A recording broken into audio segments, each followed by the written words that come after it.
आप देख रहे हैं इंडिया टाउन न्यूज, भारत की बात। नमस्कार, आप देख रहे हैं इंडिया टाउन न्यूज और मैं हूं आपके साथ हर्षिता। स्वागत है आपका हमारे खास बुलेटिन खबरें मध्य प्रदेश की में, जहां हम आपको मध्य प्रदेश की महत्वपूर्ण खबरों से रूबरू कराएंगे। चलिए बुलेटिन की शुरुआत करते हैं। आपदा की स्थिति में त्वरित कार्रवाई और मानवीय संवेदना का परिचय देते हुए एसडीआरएफ एवं होमगार्ड की टीम ने सोमवार को विदिशा जिले के ग्राम वामन खेड़ा में बाढ़ के बीच फंसे 15 लोगों के लिए देवदूत बनकर पहुंच गई। टीम ने रेस्क्यू ऑपरेशन चलाकर इन सभी लोगों को मौत के मुंह से खींच लिया। विदिशा जिले में भारी बारिश के चलते नदी नाले उफान पर आ गए हैं। ग्राम वामन खेड़ी की नदी में भी भारी बाढ़ आ गई है। बाढ़ का पानी गांव में घुसने से कुछ परिवारों के 15 लोग फंस गए। इनमें 2 महिलाएं, 7 पुरुष और 6 बच्चे शामिल हैं। सूचना मिलते ही एसडीआरएफ और होमगार्ड की टीम ने बिना देर किए मौके पर पहुंचकर परिस्थितियों का जायजा लिया और राहत एवं बचाव कार्य शुरू कर दिया। होमगार्ड के डिस्ट्रिक्ट कमांडेंट मयंक कुमार जैन के नेतृत्व में तथा प्लाटून कमांडर एवं एसडीआरएफ होमगार्ड टीम प्रभारी रश्मि दुबे के निर्देशन में रेस्क्यू टीम ने यह कार्रवाई की। टीम ने चौकी खामखेड़ा अंतर्गत वामन खेड़ा में फंसे लोगों को सुरक्षित बाहर निकालने का अभियान शुरू किया। रेस्क्यू के दौरान टीम ने सदस्यों के से पूरी सावधानी और तत्परता के साथ प्रभावित लोगों को सुरक्षित स्थान तक पहुंचाया। अभियान में किसी भी प्रकार का जोखिम न लेते हुए सबसे पहले महिलाओं और बच्चों की सुरक्षा पर विशेष ध्यान दिया गया।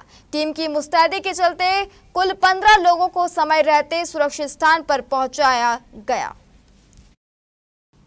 शाजापुर जिले में पिछले 12 घंटे से जारी मूसलाधार बारिश ने जनजीवन बुरी तरह से अस्त व्यस्त कर दिया है। लगातार हो रही भारी बारिश के कारण ग्रामीण अंचलों में स्थिति बेहद चिंताजनक बनी हुई है। सबसे ज्यादा प्रभाव सलसलाई क्षेत्र में देखने को मिल रहा है, जहां रविवार शाम से शुरू हुआ बारिश का दौर थमने का नाम नहीं ले रहा। यहाँ कई मकानों में पानी भर जाने से ग्रामीणों को भारी नुकसान उठाना पड़ा है। घरों में रखा राशन और घरेलू सामान पूरी तरह भीग कर खराब हो चुके हैं। गांव के सज्जू खां का मकान बारिश के पानी में बुरी तरह डूब गया, जिससे घरों में रखा सारा सामान जलमग्न हो गया और उनके मवेशी भी पानी में फंस गए।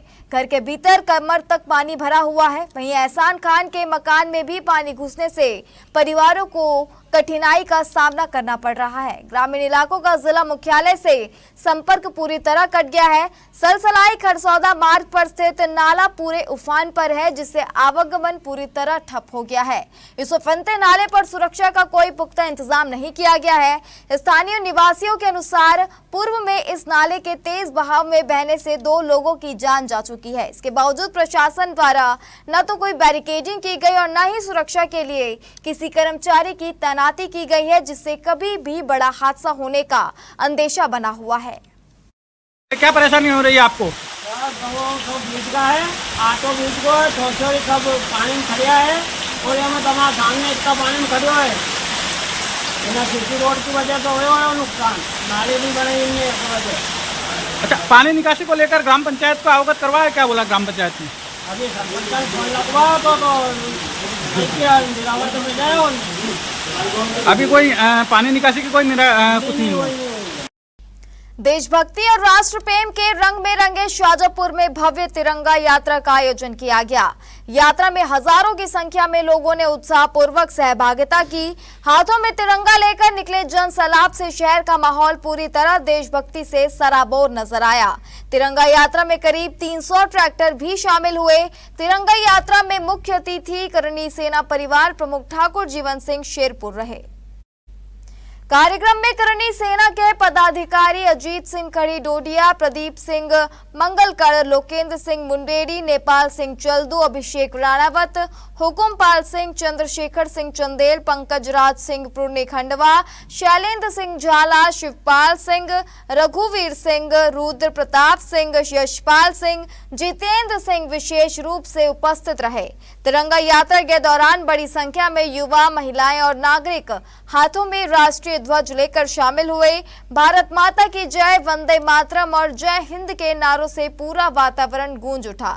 जगह जगह तिरंगा यात्रा का स्वागत किया गया।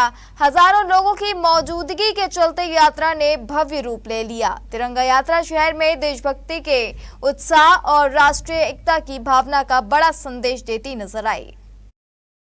श्रावण मास के दूसरे सोमवार को धर्म नगरी उज्जैन में भी आस्था का सैलाब देखने को मिल रहा है। विश्व प्रसिद्ध श्री महाकालेश्वर मंदिर में बाबा महाकाल के दर्शन के लिए श्रद्धालु देर रात से ही कतारों में लगे रहे। तड़के करीब 4:10 पर बाबा महाकाल की भस्म आरती हुई, जिसमें हजारों श्रद्धालुओं ने दर्शन लाभ लिया। भस्म आरती से पहले बाबा महाकाल का जलाभिषेक हुआ, जिसके बाद दूध, दही, घी, शहद और फलों के रस से महापंचामृत अभिषेक किया गया। अभिषेक के बाद बाबा महाकाल का भांग और चंदन से मनोहारी श्रृंगार किया गया।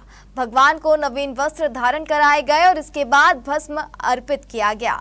भस्म आरती के दौरान झांझ, मंजीरों, ढोल, नगाड़ों और शंखनाद से पूरा मंदिर परिसर भक्तिमय हो उठा। श्रावण सोमवार पर महाकाल के दर्शन के लिए देश भर से श्रद्धालु उज्जैन पहुंचते हैं। सुबह से ही मंदिर परिसर और दर्शन मार्गों पर श्रद्धालुओं की लंबी कतारें देखने को मिलती है। वहीं आज शाम बाबा महाकाल की सवारी निकाली जाएगी। बाबा महाकाल की सवारी की दर्शन के लिए श्रद्धालु मार्ग के दोनों ओर घंटों इंतजार करते हैं।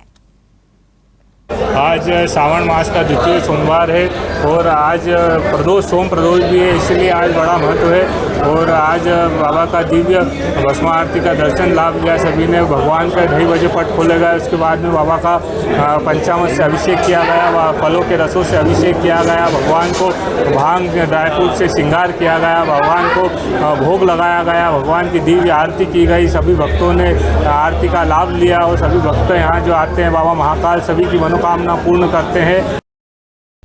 श्रावण मास के पावन अवसर पर इंदौर के तलावली चांदा से उज्जैन महाकाल नगरी तक श्री कावड़ेश्वर सामाजिक सेवा समिति एवं रितेश पाल मित्र मंडल के तत्वावधान में 20वीं बोलबम कांवड़ यात्रा निकाली गई। हजारों शिव भक्त कंधों पर कांवड़ लेकर यात्रा में शामिल हुए। बोलबम और हर हर महादेव के जय घोष से वातावरण शिवमय हो गया। तलावली चांदा स्थित शिव मंदिर परिसर में पूजा अर्चना एवं दीप प्रज्वलन कर सांवेर विधायक कैबिनेट मंत्री तुलसीराम सिलावट ने यात्रा का शुभारंभ किया। यात्रा में भगवान भोलेनाथ की शाही सवारी, धार्मिक झांकियां, ढोल नगाड़े, ताशा पार्टी और शिव भजनों ने श्रद्धालुओं का उत्साह बढ़ाया। जगह जगह स्थानीय नागरिकों ने पुष्प वर्षा कर कावड़ियों का स्वागत किया। यात्रा मार्ग में विभिन्न सामाजिक संगठनों द्वारा सेवा शिविर लगाए गए, जहां कावड़ियों के लिए जलपान और प्राथमिक चिकित्सा की व्यवस्था रही। आयोजक रितेश पाल ने बताया कि समिति द्वारा लगातार 20 वर्षों से कांवड़ यात्रा आयोजित की जा रही है। यात्रा का उद्देश्य सनातन संस्कृति, धार्मिक आस्था और सामाजिक एकता का संदेश देना है। इस दौरान 11 करोड़ राम नाम लेखन के लक्ष्य की पूर्णता के उपलक्ष्य में रामनाम रथ यात्रा भी निकाली गई। यात्रा के उज्जैन पहुंचने पर बाबा महाकाल जलाभिषेक किया जाएगा। अतिथियों में महामंडलेश्वर नरसिंहदास महाराज, दादू महाराज, त्रिनेत्र गौरव महाराज, रितेश पाल, पप्पू शर्मा, चंद्रशेखर पाराशर, चुनू गुरु, सुनील परमार, राजेश पांडे, बबलू यादव, कैलाश चौहान सहित शामिल रहे। ये आयोजन ये धर्म जागरण का एक बड़ा प्रकल्प है और 19 वर्षों से कांवड़ यात्रा निकल रही थी। अपने 20वें वर्ष में कांवड़ यात्रा आज प्रवेश कर रही है और हर बार हम कांवड़ यात्रा के साथ समाज को, राष्ट्र को एक संदेश देते हैं। हमारी पूरी टीम एक संदेश देती है। इस वर्ष भी हमने एक संदेश, एक जागरण, धर्म जागरण का आयोजन रखा। 11 करोड़ राम नाम का जो लक्ष्य था बहुत ही सौहार्दपूर्ण और आनंद पूर्वक पूर्ण हुआ है। जिस दिन हमारे रितेश भैया ने ये लक्ष्य तय किया था कि भाई साहब 11 करोड़ राम नाम लेखन का इस बार समिति ने तय किया है। कावड़ेश्वर सामाजिक सेवा समिति सदैव प्रतिवर्ष कुछ न कुछ ऐसा नया करती है जो राष्ट्र हित में, धर्म हित में और समाज कल्याण के लिए, पर्यावरण के लिए प्रयत्न होते हैं। इसी क्रम में इस वर्ष 11 करोड़ राम नाम लिखने का उन्होंने संकल्प किया। पाल जी द्वारा हर वर्ष एक भव्य स्तर पे कांवड़ यात्रा निकाली जाती है और ये यात्रा पहले एक छोटे स्तर पर आज की तारीख में एक बहुत विशाल स्तर पे भव्य यात्रा हो गई है। हर जगह इसके चर्चे हैं और इस यात्रा के साथ रितेश पाल और उनकी टीम, सुनील जी, आशीष भैया, मेरे पार्षद राकेश भाई, सभी लोगों ने एक संकल्प लिया था कि इस बार कुछ संकल्प अलग हो। तो ये देख रहे हैं आप 11 करोड़ राम नाम लिखे गए, ये अपने आप में बहुत अद्भुत संकल्प है। सहरिया विकास परिषद के बैनर तले कराहल में विश्व आदिवासी दिवस धूमधाम से मनाया गया। विकासखंड स्तर पर आयोजित इस कार्यक्रम में जनजातीय समुदायों के हजारों लोग शामिल हुए। इस दौरान आदिवासी संस्कृति, कला और परंपराओं की शानदार झलक देखने को मिली। अतिथि और समाज प्रमुखों ने शिक्षा को बढ़ावा देने तथा जल, जंगल और जमीन के संरक्षण पर बल दिया। अतिथि विधायक मुकेश मल्होत्रा एवं भाजपा मंडल अध्यक्ष एवं प्रमुख जनजातीय नेता हरनाथ देवरिया थे। देवरिया ने कहा कि कराहल क्षेत्र के प्रत्येक आदिवासी परिवार और युवा को भी इस मुख्य धारा से जोड़कर और अधिक मजबूती के साथ आगे बढ़ाना होगा। कांग्रेस विधायक मुकेश मल्होत्रा ने शिक्षा पर जोर देते हुए कहा कि शिक्षा ही वह माध्यम है जो हमारे समाज की दशा और दिशा बदल सकती है। उन्होंने सभी माता पिता से अपील की कि वे अपने बच्चों को, विशेषकर बेटियों को, नियमित रूप से स्कूल भेजें। युवाओं को पारंपरिक शिक्षा के साथ साथ डिजिटल साक्षरता, कंप्यूटर ज्ञान और तकनीकी शिक्षा अपनाने को कहा। दोनों नेताओं से समाज के लोगों को नशे से दूर रहने की नसीहत दी। ढोल मांदल की थाप के बीच आदिवासी गीतों और नृत्य ने आदिम संस्कृति की अनूठी छटा बिखेरी। भाजपा नेता हरनाथ देवरिया, विधायक मल्होत्रा और समाजजन जमकर थिरके। कार्यक्रम में आदिवासी समुदाय के साथ सर्व समाज के नागरिकों और जनप्रतिनिधियों ने भी हिस्सा लिया। जन समुदाय ने पारंपरिक गीतों और सांस्कृतिक प्रस्तुतियों के बीच जय जोहार के नारों के साथ पूरे माहौल को उत्सवमय बना दिया। इसमें सब लोगों ने भाग लिया और माँ सबरी की जो प्रस्तावित भूमि है वहाँ से इसका पूजन करके और विधिवत बाजार में होकर सांस्कृतिक गानों पर और नाच गाने करते लोग आए। यहाँ पर अभी आदिवासी हक अधिकारों के जल, जंगल, जमीन और आदिवासियों के मौलिक अधिकारों पर यहाँ पर वक्ताओं ने अपने विचार रखे हैं। चाहे आप कर्मचारी हो, चाहे नेता हो, चाहे मीडिया हो और चाहे सांसद और विधायक हो, हर क्षेत्र में हर 5वां आदमी आदिवासी होना चाहिए कि नहीं? शाजापुर जिले में कल रात से हो रही तेज बारिश से जनजीवन अस्त व्यस्त हो गया है। ग्रामीण अंचलों में स्थिति बेहद खराब हो चुकी है।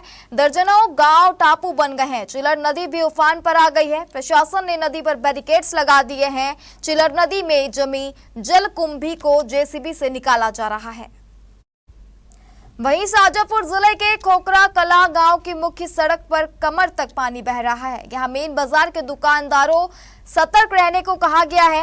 नदी नालों में आई भीषण बाढ़ को देखते हुए प्रशासन ने नदी नालों की ओर बच्चों को न जाने देने और बाढ़ग्रस्त नदी नालों पर न करने की अपील की है। मैं इस समय मऊपुरा रपट पे खड़ा हुआ हूँ। यहाँ मऊपुरा रपट पे चूँकि जलकुंभी बहुत सारी भरी हुई थी, पानी ऊपर से ओवरफ्लो हो रहा है, तो हमने आम आदमी की जनसंख्या की दृष्टि से बैरिकेड लगा के इस रास्ते को बंद कर दिया है दोनों तरफ से। तो मेरी शाजापुर निवासियों से ये बड़ी हाथ जोड़कर विनम्र अपील है कि हमारे जो भी पुलिस बल लगा हुआ है, जो बैरिकेड लगे हैं, उनके निर्देशों का पालन करें। अनावश्यक रूप से अपनी जान को खतरे में ना डालें। रोमांच के चक्कर में अपने आप को परेशानी मोल ना लें और ना प्रशासन को इस मामले में सहयोग करें। हमारे खास बुलेटिन खबरें मध्य प्रदेश की में फिलहाल इतना ही। आप बने रहिए इंडिया टाउन न्यूज के साथ। नमस्कार। आप देख रहे हैं इंडिया टाउन न्यूज, भारत की बात।